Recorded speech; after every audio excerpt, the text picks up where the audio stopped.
Hello and welcome to the Spirit of 76 Museum. I'm Becky Norton and I'm here with Jenny Arntz, who is the director of Main Street Wellington and our videographer. I couldn't do it without her. Yay, Jenny! I did have a question. Someone asked me if Jenny is actually my invisible friend because nobody ever sees her or hears from her. She is not invisible. She is indeed alive and well. She just decided to be behind the camera today. Another question that I would like to answer today is we had someone ask if there were any Wellington inventors or if we knew of any inventions by Wellington people. So Jenny and I dug around a little bit, and I had told people in a previous video about bricks being made by hand here in town when they had the building boom during the cheese factory times. People had money, they were bringing in businesses, the businesses wanted brick buildings, and the bricks were being made by hand.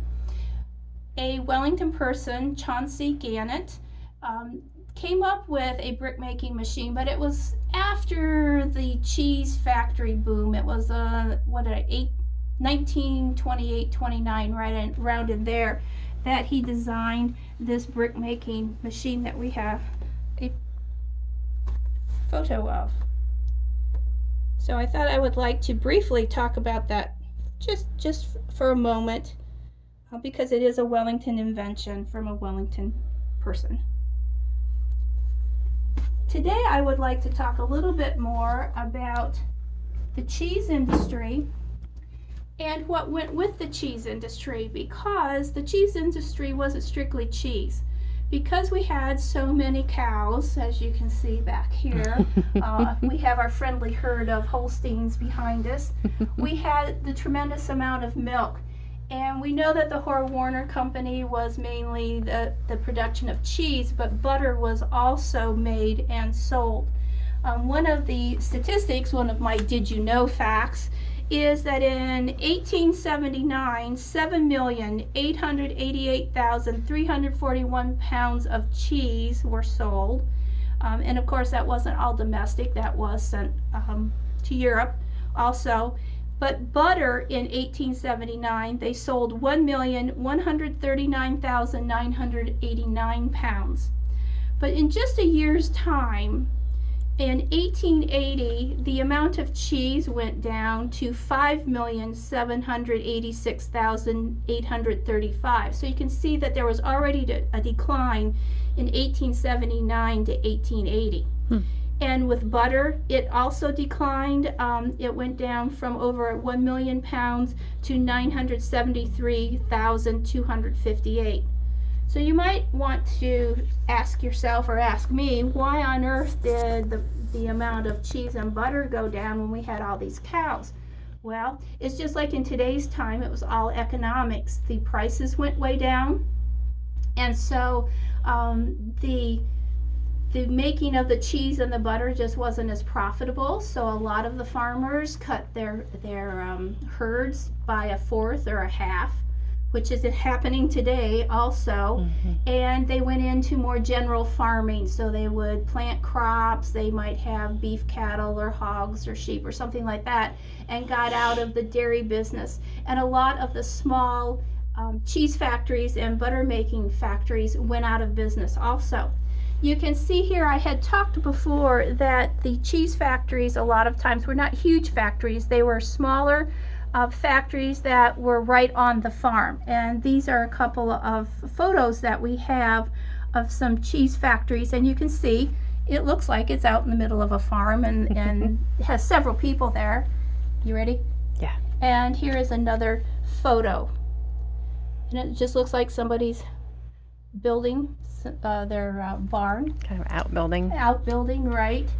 So they went out. Well, economics are a hard thing to explain, but there's always a lag. So as the prices go down and people get out of it, then the prices start going back up, which is what happened with the dairy farmers at that time. Because it's all supply and demand, and we see that a lot now. with the farmers are getting out of the dairy business because the prices of milk has gone down, and now you go to the store and the milk prices are going up, the cheese prices are going up, the butter prices are going up. So eventually it just kind of is this seesaw sort of thing. It's a little bit harder though when you have animals, because you just can't wave a magic wand and the animals are ready. They have to be a certain age. So that's my economics lesson for today. As you can tell, I'm very interested in the farm aspect of it. My husband used to teach vocational agriculture. I lived on a farm. But today I would like to talk a little bit about making butter. And I'm very excited about doing that because I was watching some videos and things to see about the butter. A lot of you are familiar with a butter churn. It's probably one of the most familiar objects that we think of when we think of handmade butter, homemade butter. And you have your container, and it's usually some kind of a crock, and it's just a plain old crock that you would put cream in, which we'll talk about in just a minute. Then you have to have something to agitate it, and this is called the dash. And it's just a stick that goes up and down, and it agitates the cream that you have. And you stand here for hours going up and down and up and down, because if you fill this whole thing with cream, it's going to take you a very long time to get your butter. But that's what you had to do. So if you were 6, 7, 8 years old, this is probably a job that you would have. And you stuck with it if you wanted butter for your bread. Well, as things progressed, then we had more commercial making of butter.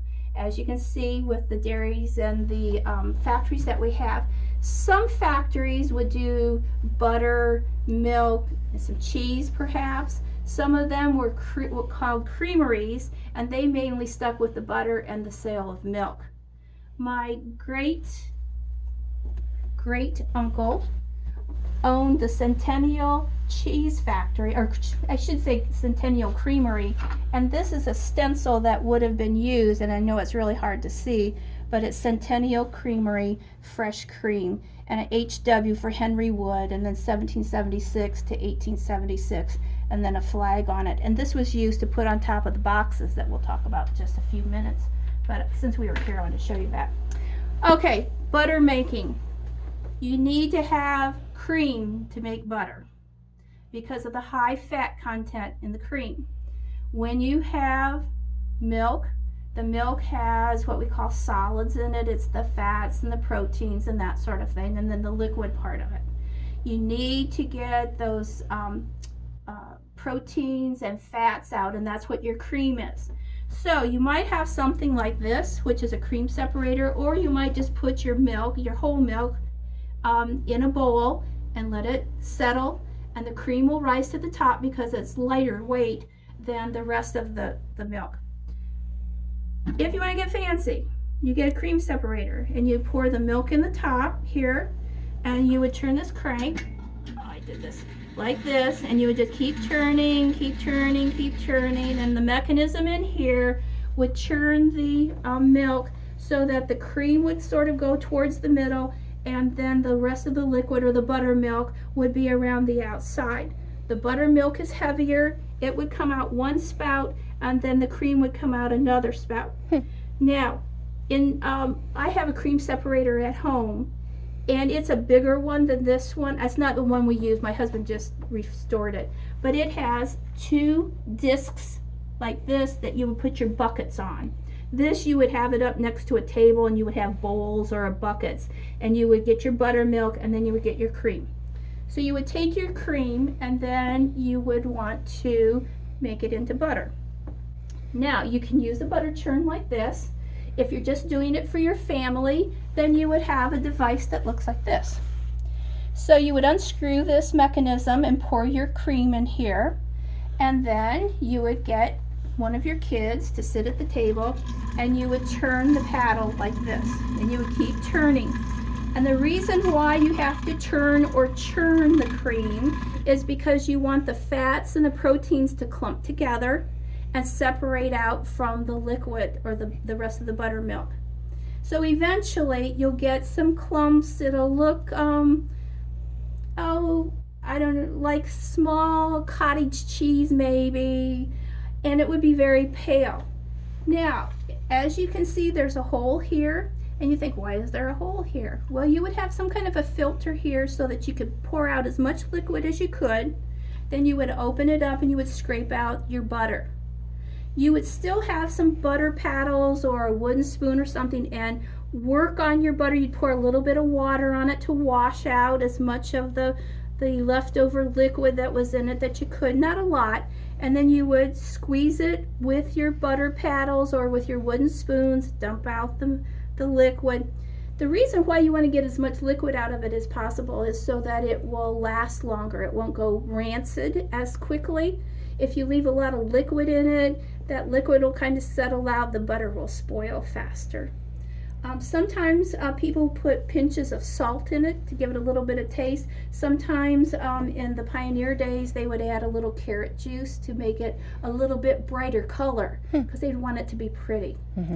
After you did all of those things and you had your butter, you could do a couple of things. You could cover it with a cloth. We call it cheesecloth now, to keep it fresh, because back in those days you really didn't have refrigeration and you wanted to preserve it.